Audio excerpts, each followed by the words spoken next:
During what was expected to be a routine political discussion, U.S. Congresswoman Jasmine Crockett found herself moved to tears during a powerful and emotional exchange with President Ibrahim Traoré.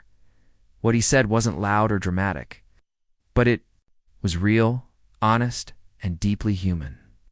This unexpected moment touched millions and turned a regular interview into one of the most unforgettable segments on live television.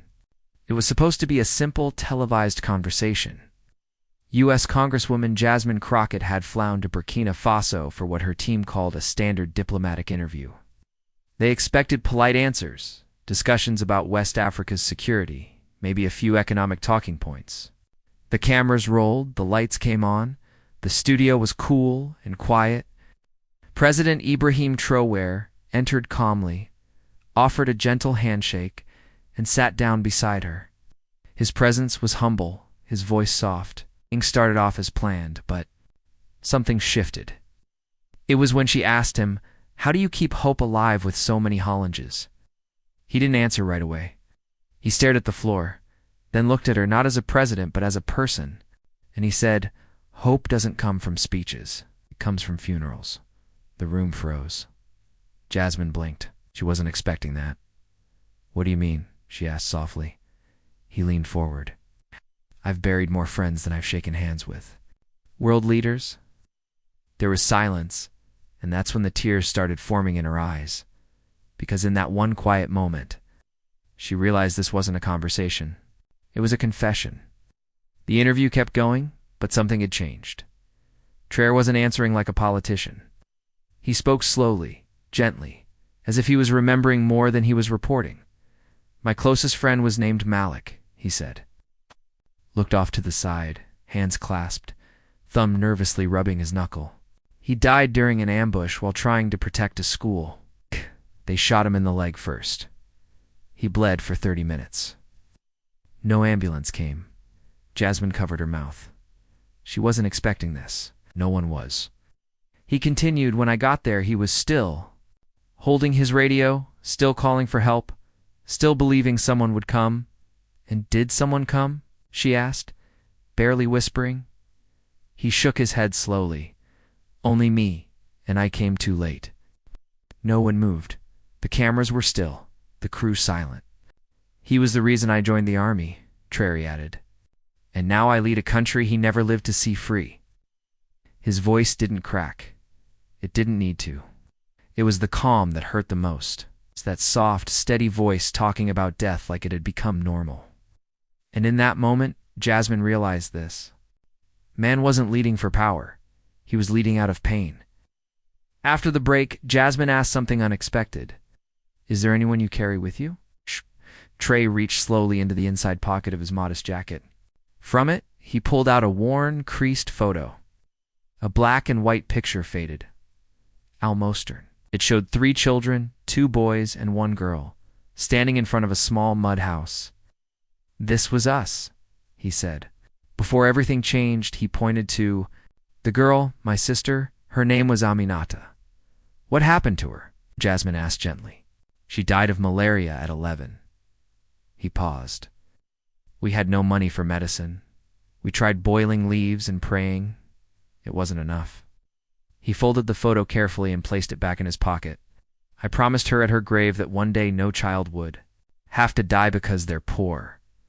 His hands trembled slightly. "I've kept that photo with me ever since, even on the battlefield, even in this office." Jasmine wiped her eyes. And for a moment, the cameras didn't matter. The titles didn't matter. Just a man holding a photo and a woman realizing this wasn't politics. It was grief. They were down to their final 10 minutes on air. The producer signaled Jasmine to stick to policy questions, but her heart wouldn't let her. She leaned in and quietly asked President Traoré, "What do you dream about?" He didn't flinch. "I don't," he said. "I stopped dreaming the day I saw my mother collapse from hunger." Jasmine stared at him. "I was 15, he continued. "We had no food left. She fed me the last bit of rice and told me she'd already eaten, but I found out later. She hadn't eaten in 3 days. His voice tightened. She smiled as she passed out just to keep me calm. Jasmine's eyes filled again. She shook her head, trying to hold back the motion. I still see her face, he added. Even now, every time I eat. I ask myself, did I earn this? There was a long, aching pause, and then Jasmine whispered, I'm sorry. Trey looked at her, his eyes soft but steady. Don't be. Just remember, some of us didn't grow up trying to change the world. We grew up just trying to survive it. And the room went silent once again. After the interview ended, Jasmine stepped outside the palace for air. That's when she saw her, a barefoot girl, no older than 8, standing quietly beyond the security gate. She held a small piece of cardboard with the words, "Can you give my mama a chance?" Yes. Jasmine was about to call someone over when Trey appeared beside her. She comes here every Friday, he said softly. What does she want? She thinks if the president sees her, her mother will get work. The mother washes clothes but hasn't had a client in weeks. Have you spoken to her? Trey nodded. Many times I bought them food, paid rent, but she doesn't want help. She wants dignity, a job. He walked over, knelt beside the girl, and handed her a small folded paper. She smiled, hugged him tightly, and ran off. What was that? Jasmine asked. A job contract for her mother with full benefits. Jasmine's throat tightened. You don't publicize this? He shook his head. Not everything. Needs a camera. And in that moment, Jasmine realized some leaders build image, but this one was building lives. That evening, Jasmine was invited to dine in the president's private quarters. The table was modest. No gold, no fanfare, just rice, beans, and grilled chicken. But one thing stood out, an empty chair set neatly at the corner. Jasmine looked. Around, are we expecting someone else? She asked. Traoré gently shook his head. That's for my brother Adama. She paused. Where is he? Gone, taken in a raid when I was 17.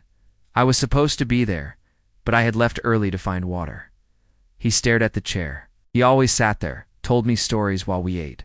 As Jasmine's eyes were glassy, keep that chair for him, not out of sadness, but memory, to remind me that I'd lead for those who never made it to this table. She nodded slowly, and then without a word she moved to sit beside that empty chair. They ate in silence, and outside the city lights shimmered softly, because sometimes the most powerful statement is setting a place for someone the world has forgotten. On Saturday morning, Jasmine asked to visit where Trey had grown up, hesitated. At first, then nodded. A short drive later, they arrived at a modest clay brick home on the edge of town. Inside, there was a single small room with 2 beds, a broken fan, and a framed photo of a smiling woman on the wall. My mother, he said. Voice soft. The room was frozen in time. Faded curtains, old sandals under the bed, a pencil drawing stuck to the wall with tape. You still keep this place? Jasmine asked. He nodded. It's where I first learned hunger and hope. I come here to remember. She walked around quietly and stopped at a tiny metal bowl near the window. What's this? She asked. He smiled faintly. My mother used to save coins in that bowl. Every time she had 10 francs, she'd drop one in. She said a country doesn't change by the millions. It starts with the smallest sacrifice. Jasmine looked at the bowl. It was empty, but somehow it held everything. Later that day, the two sat under a neem tree behind the house. There was no camera this time. No microphone. Just wind, leaves, and truth. Jasmine asked quietly, Why do you carry all this pain so quietly? Trey took a long breath, 'cause shouting doesn't bring back the dead. He looked down at his hands. I was once captured, he said during a rebel attack. I was barely 20. They tied me up, kicked me, beat me. Jasmine's breath caught, but one of them recognized me. He looked up. We had gone to school together. I gave him my lunch once when his mother fell sick. She was stunned. He untied me when no one was watching, told me to run. And did you? No, I stayed and begged for the lives of the others. His voice cracked for the first time. They didn't listen. A tear rolled down Jasmine's cheek. And now, she asked, I try to lead like that boy, quietly with mercy. There was nothing else to say because sometimes the greatest leaders aren't remembered for what they survived. but for how they use survival to save others. That evening, back at the palace, Jasmine noticed a tiny pair of worn-out children's shoes. On a shelf behind the president's desk, she paused. "She have a child?" she asked. Trey walked over slowly, gently touching the shoes. "No," he said quietly. These belong to a boy named Idrissa." He sat down. "I met him during a visit to a displaced persons camp. He was 7. No parents, no shoes, just 2 plastic bags tied to his feet." He paused. "He gave me those shoes, said, 'You can walk farther than me, Mr. President.'" Jasmine held her breath.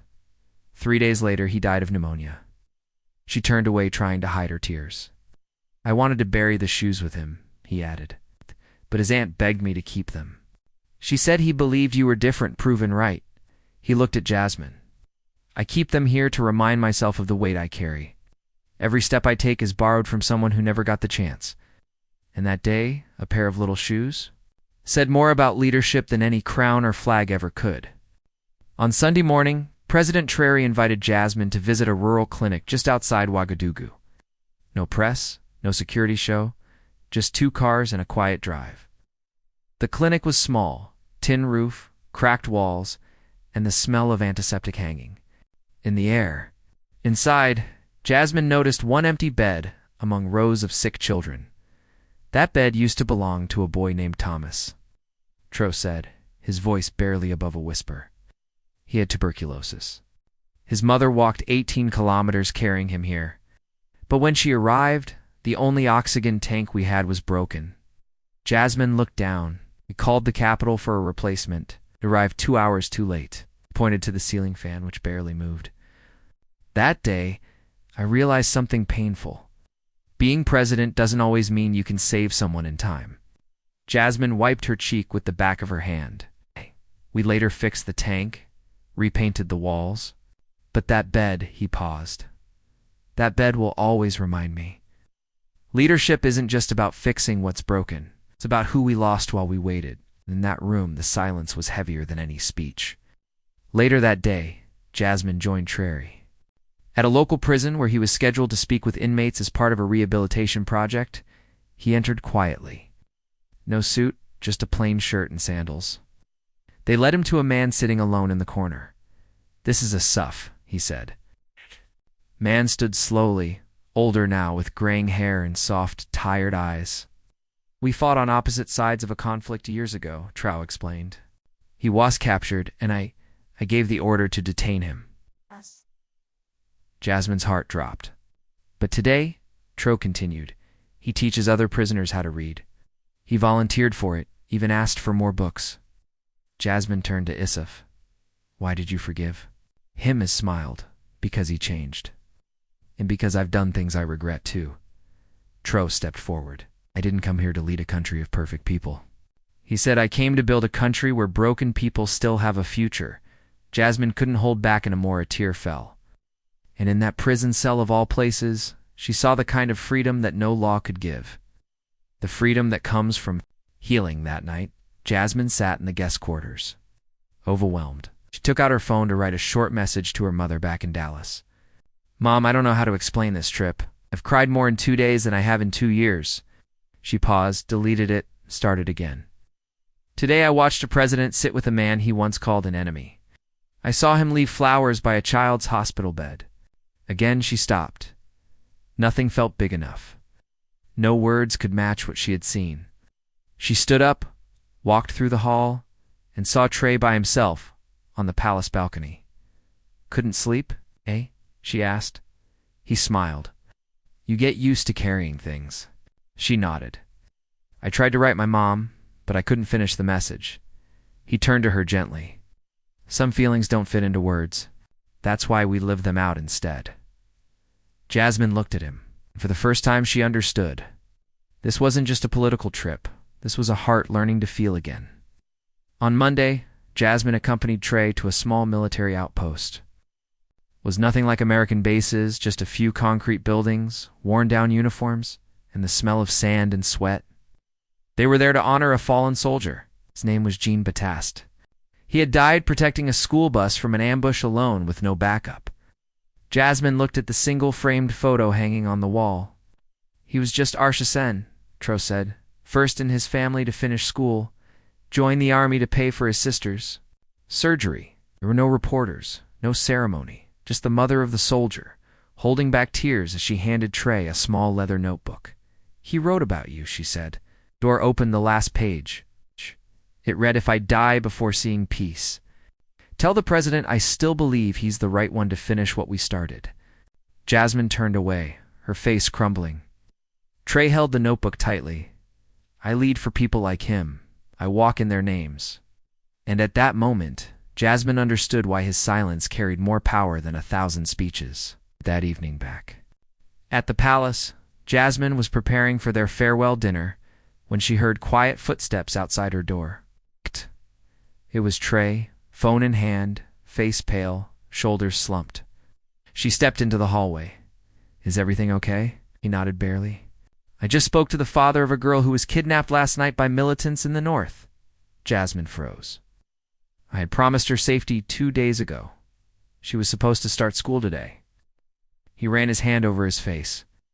"I told him to trust me, that we were making progress. But now, all I have are words." Jasmine reached out, gently touched his arm. "You carry so much alone," she said. Didn't deny it. "Every name, every face, every promise I couldn't keep. They don't disappear when the cameras turn off." His voice broke slightly. "I will get her back, even if it's the last thing I do." And in that dimly lethal way, Jasmine saw it. Not just the weight of leadership, but the pain of a man who wanted nothing more than to keep a child safe and couldn't. The farewell dinner was simple. Plantains, beans, grilled fish. No guests, just Jasmine, Trop, and the silence between them. She was supposed to leave the next morning, but something didn't sit right in her chest. As they stood to say goodbye, Jasmine stepped forward, hesitated, and then without thinking, wrapped her arms around him. A tight, full hug, one filled with pain, respect, and something unspoken. He didn't move at first. Then slowly he returned the hug, a hand on her shoulder, his eyes closed. "I didn't expect to feel this much," Jasmine whispered. "Neither did I," he said softly. They pulled apart. Jasmine wiped her eyes and smiled sadly. "Thank you for being more than a title." He nodded. "Thank you for seeing past mine." That night, as Jasmine lay in bed, she didn't sleep. She thought of the boy with no shoes, the empty bed, the notebook, the photo, the girl still missing, and of a president who never raised his voice, but somehow had moved the whole world. Jasmine's final morning in Burkina Faso was quiet. As they drove to the airport, she asked Trey if they could stop by the neighborhood where the little girl with the cardboard sign had stood. They found her again. Same spot, same scarf tied around her neck. But this time, her mother stood beside her, tears in her eyes. "And wearing a clean apron, she starts work today," Traoré said. "Laundry, for the presidential residence." The woman stepped forward and hugged him tightly. "No one ever saw us," she whispered. "But you did." The little girl gave Jasmine a tiny flower made of paper. "For you," she smiled. "To remember Burkina Faso." Jasmine knelt down, tears filling her eyes. "I won't forget. I promise." Traoré looked at the girl, then back at Jasmine. "Sometimes helping one mother is more powerful than passing 100 laws." The girl waved as the car drove off, and for the first time in a long time, Jasmine Crockett felt like politics had a soul again. On the plane back to the U.S., Jasmine reviewed the raw interview footage. There it was, the moment she asked Trey one unexpected question off script. "Mr. President, what is something you wish the world knew about you?" Paused. Then he said, "I'm not trying to be perfect. I'm just trying to be the kind of man my mother would have been proud of." Jasmine didn't speak. The camera stayed on his face, steady, calm, full of sorrow and strength. In post-production, she begged the network not to cut that part. They aired it live, unedited 4 days later. The internet exploded. Millions watched, millions cried. News anchors called it the most human moment in modern politics. Young men posted videos saying, "This changed how I see leadership." Mothers shared it with sons. Teachers showed it in classrooms. And Jasmine, she stood in the back of a studio, hands shaking as the clip played because she knew this wasn't just television. This was truth. 3 days later, Jasmine called Traoré. The video had crossed 50 million views. "I had no idea," she said. "You've become a symbol." His voice came through the phone, soft.